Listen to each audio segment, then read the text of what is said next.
A pesar de que siempre la diversidad ha estado presente en la sociedad chilena, durante los últimos años hemos visto la emergencia de voces que reivindican el derecho a ser reconocido por muchas identidades. Estamos hablando de personas con distinta orientación sexual, de pueblos originarios, del mundo de los migrantes y para qué decir de ese 50% de la población que son las mujeres que aspira a un trato igual y digno. De esto vamos a conversar en un nuevo capítulo de Francamente.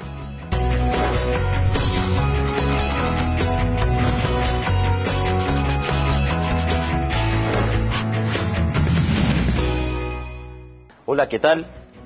Iniciamos este nuevo capítulo de Francamente con dos grandes invitados.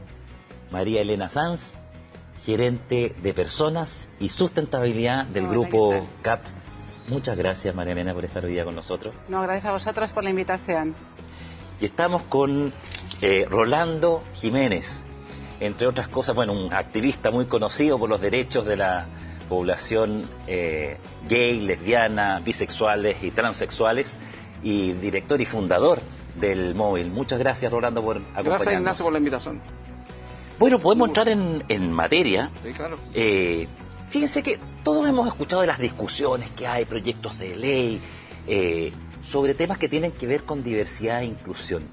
Pero yo quisiera hoy día abrir este programa conversando francamente a partir de la experiencia de ustedes. Y quisiera partir contigo directamente, Rolando. Si tú pudieras compartir, ¿cuál es la experiencia de discriminación que a ti te ha tocado vivir?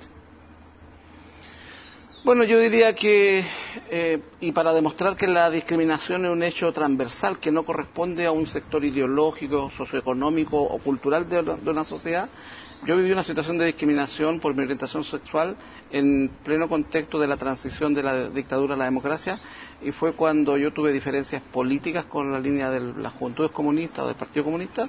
Ahí apareció mi orientación sexual para descalificarme. Eso fue hace muchos años, fue el año 86-87, se hizo todo un operativo para impedir que yo fuera electo por las bases de la zona norte de Santiago como secretario regional de esa zona, que es toda la zona norte de Santiago. Yo diría que eso fue la situación más dolorosa que yo he vivido, y en los últimos años lo que me preocupa mucho en temas de discriminación tiene que ver con un feroz clasismo que hay.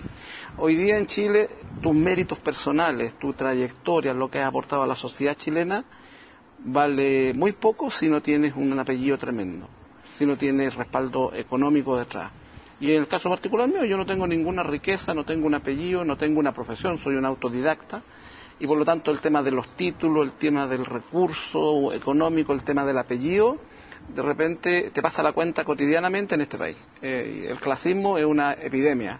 Hay gente que oculta el domicilio donde vive para poder postular a determinados trabajos, y eso pasa en la cotidianidad. Por lo tanto, hemos avanzado sin ninguna duda, pero hay muchísimo que hacer todavía. Todavía hay muchos gestos, mucha simbología, pero poca enjundia, como decía la abuela, respecto de la cazuela que tenemos en temas de diversidad. Cuesta que esto todavía entre en el corazón. Está todavía un poquito en el discurso. Y antes de hablar sobre lo que cada uno de ustedes está haciendo en materia de promover una sociedad más inclusiva, me encantaría, María Elena, que nos hables como española. Porque llegaste a esta sociedad chilena en un cargo relevante en el mundo de las empresas. ¿Qué impresión tienes de los chilenos en cuanto a nuestra capacidad de aceptar al otro, o de valorar la diversidad o de discriminar derechamente? Bueno, yo llegué aquí a Chile hace 5 años. Tengo que decir que sí que he visto que los temas de inclusión y diversidad algo han avanzado. Pero te puedo a lo mejor desde mi experiencia contar un poco qué cosas me chocaron e impactaron cuando llegué.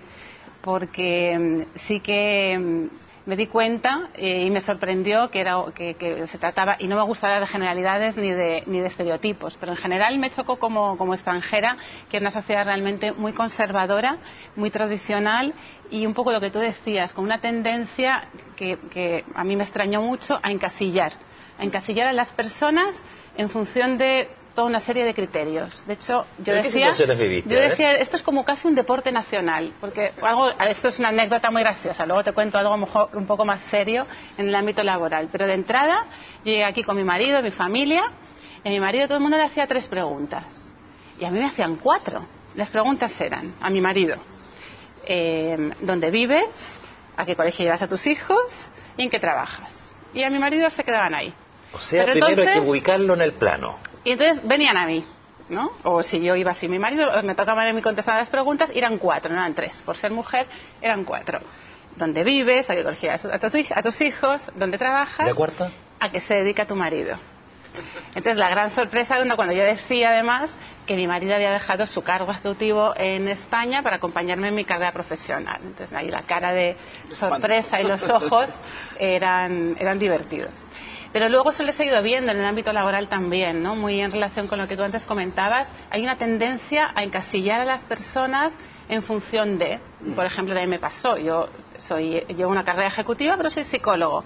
Parece que en Chile, si eres ingeniero comercial, puedes llegar a un determinado estamento, si eres de una determinada universidad.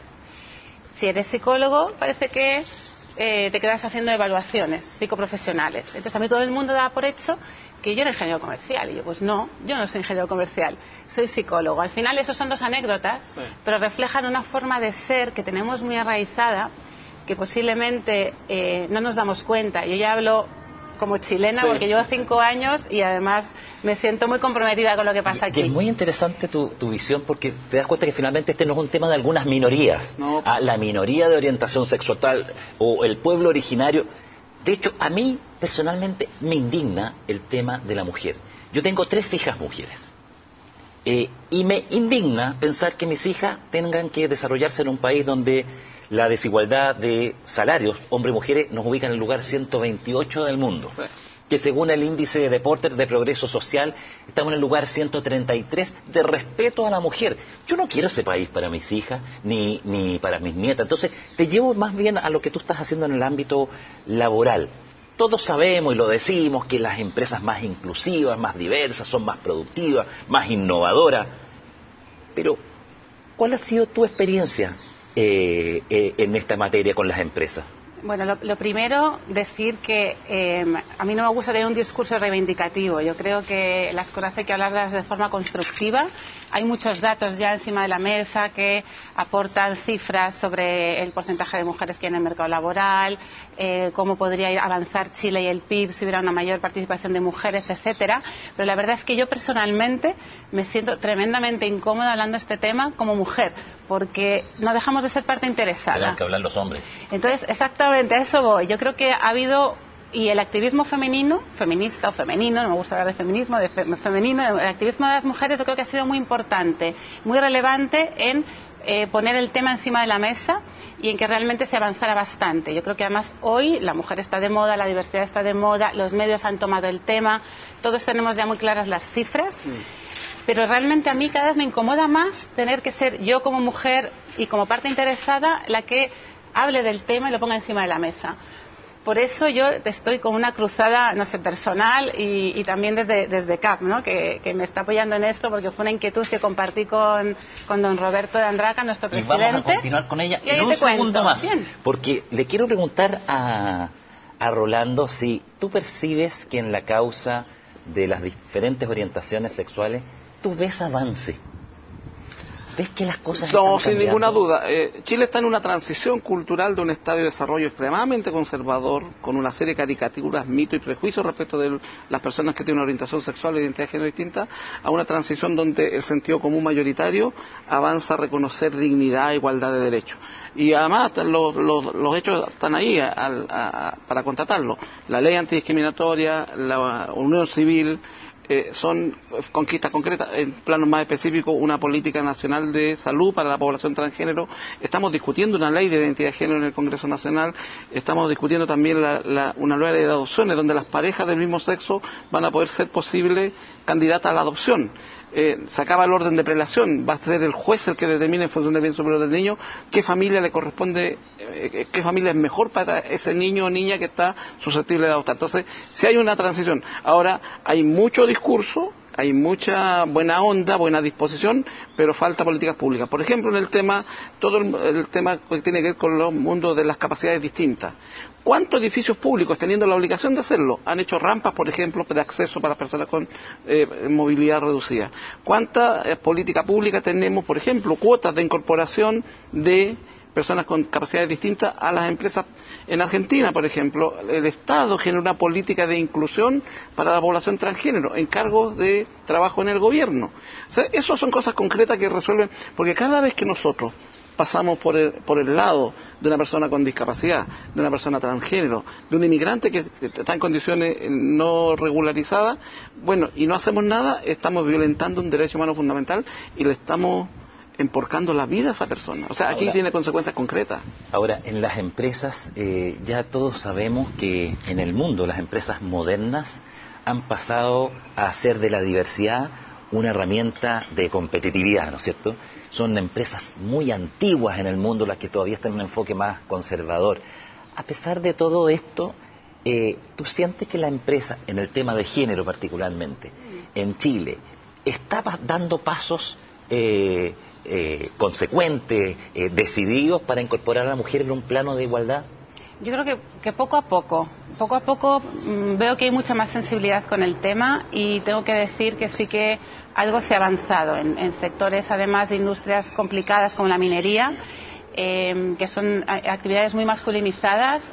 Hoy podemos decir que pues posiblemente no es un porcentaje muy alto, pero se está llegando casi a cerca de un 15%. Hay avance y nosotros como CAP hemos podido ver que enfocando algunas políticas, haciendo y estructurando determinadas acciones, hemos podido avanzar significativamente en la incorporación de mujeres en la minería en puestos no convencionales. Tenemos actualmente como un 10%. Lo que pasa es que todavía falta mucho por hacer. Y falta todavía mucha más presencia de mujeres en órganos de toma de decisión. Faltan mujeres en los comités ejecutivos de las empresas, en los directorios, en la política. Por tanto, hay todavía mucho camino que recorrer. Yo creo que sería súper bueno que indagáramos, Rolando, en cuáles son esos obstáculos, que sabiendo que tenemos la oportunidad, ¿cuáles son esos pasos que todavía no nos atrevemos a dar? Lo vamos a retomar a la vuelta de una pequeña interrupción porque vamos a comerciales.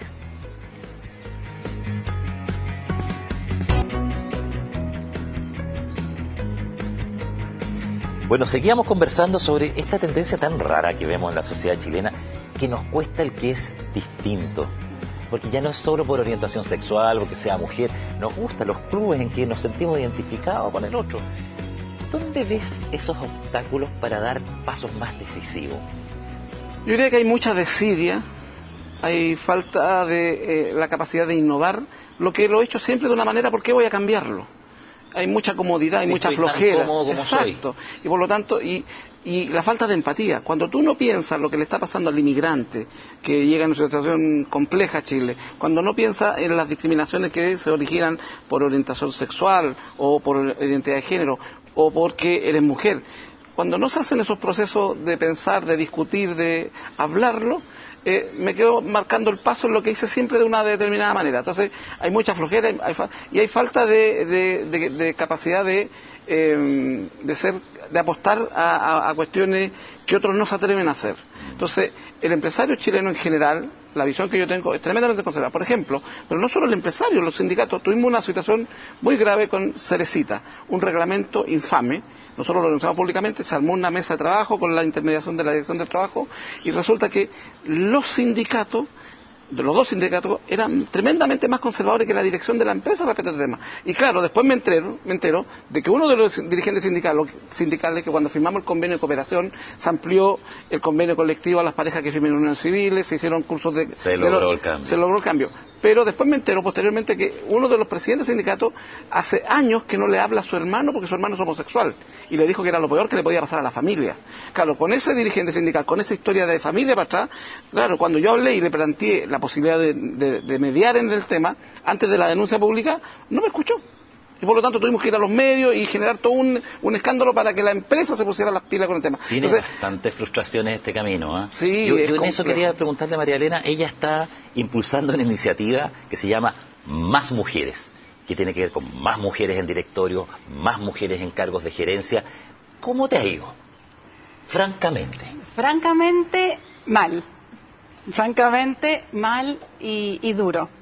Pero no por ello sin ganas, sin convertir esos obstáculos o las barreras en oportunidades. ¿Qué ha pasado? A ver, lo que tengo que decir es que Más Mujeres no pretende ser una iniciativa más de mujeres. Pretende precisamente ir ahí a darle en el clavo, donde antes decíamos, ¿no? A que más hombres se comprometan a través de acuerdos voluntarios para incorporar significativamente, incrementar significativamente el número de mujeres a todos los niveles de la organización, porque aquí estábamos hablando antes de que algo se ha avanzado, pero no perdamos de vista que el nivel de ocupación todavía de las mujeres, siendo estas un 50% de la población, está en torno a un 45%, no sé, no me quiero equivocar con las cifras, pero la participación laboral de las mujeres es muy baja.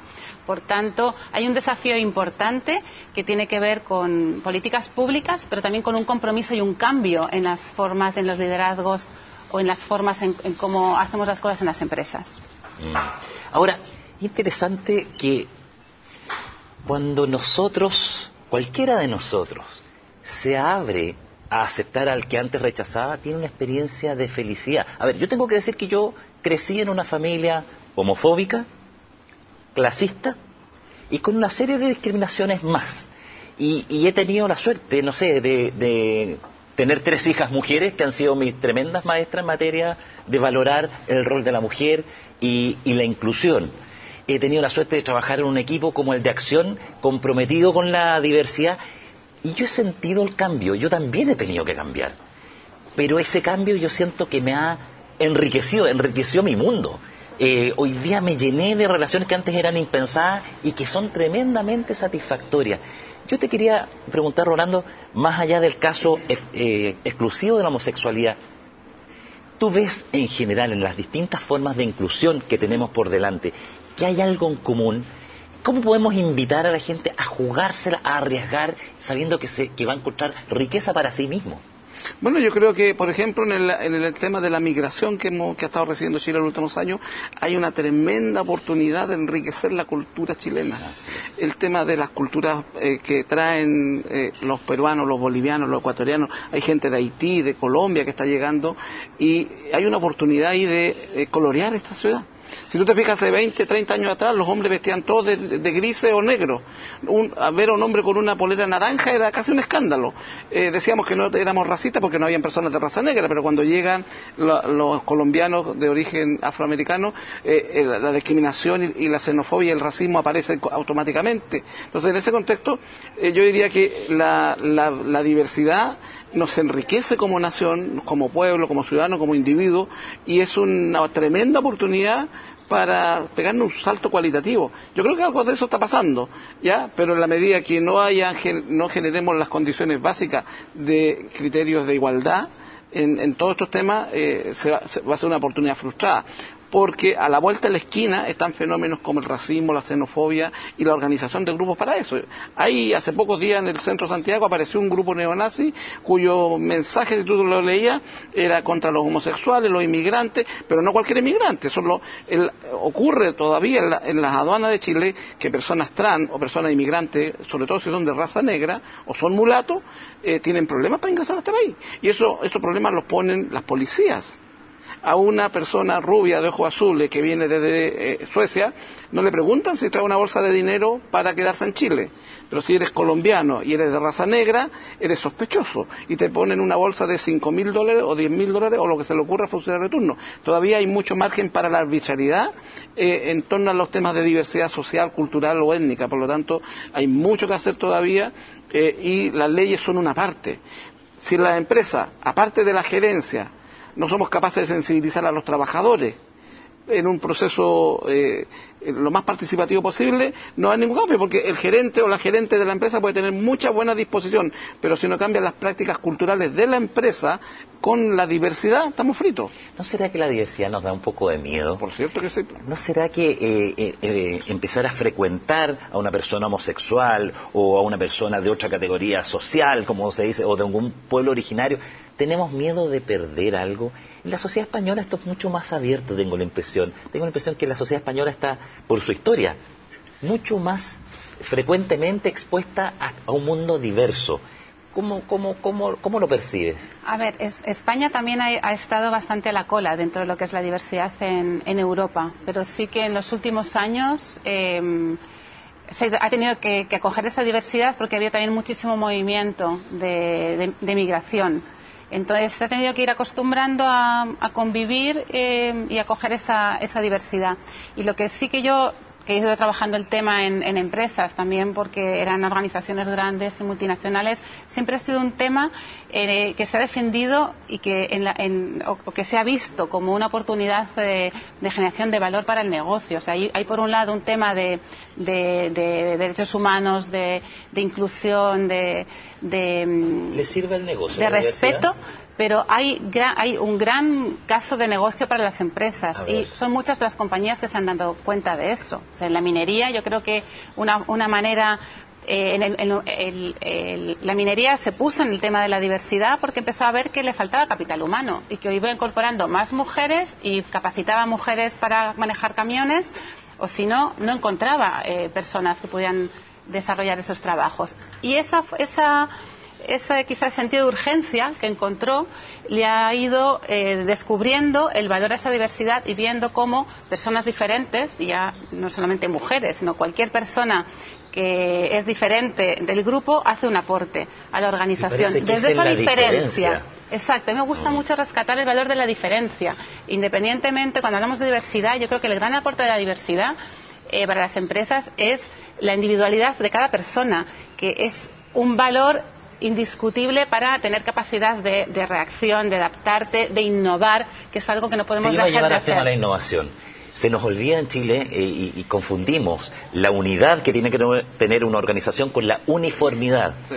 En la uniformidad, innovar es muy difícil. En esos directorios formados por personas todas del mismo barrio, de las mismas carreras, de la misma formación, de los mismos colegios, ¿qué posibilidad tienen de crear cosas distintas? En un mundo tan complejo, Rolando, pareciera ser una contradicción tratar de enfrentarlo desde la homogeneidad. Es justamente en la diversidad interna donde puedo entender esta complejidad y este dinamismo. ¿Tú tienes buenos ejemplos de empresas que han asumido la diversidad como un elemento de competitividad? Sí, por cierto, nosotros, si uno mira, por ejemplo, el quehacer de Sodexo, ahí hay un trabajo interesante sobre la diversidad. IBM, entre otras, que han generado, por ejemplo, tienen días para celebrar a la población inmigrante que está dentro de la empresa. Hay el Día de la Diversidad Sexual. Esos elementos hacen que haya un clima de trabajo que es mucho más innovador, que es mucho más inclusivo, que tiene la capacidad de adaptarse mejor a las crisis incluso de los ciclos económicos, y por lo tanto en ese contexto hay experiencias muy interesantes que se están haciendo en el país. Hemos estado, por ejemplo, en la minería, estuvimos hace poco capacitando una empresa en Iquique, Somacor, que presta servicio a la gran minería, y allí tenían un problema con una persona trans, y había muy buena voluntad de la dirección cuando tomamos contacto con ellos a raíz del caso de discriminación, pero eso no había bajado a los capataces, no había bajado a la mina, no había bajado a eso, y hicimos el proceso y el problema se resolvió, y se resolvió bien. Por lo tanto, tenemos con Sodexo experiencias de personas privadas de libertad, que las incorporan en las concesiones de las cárceles públicas, por ejemplo, y después a esa gente la han contratado una vez que recuperó la libertad.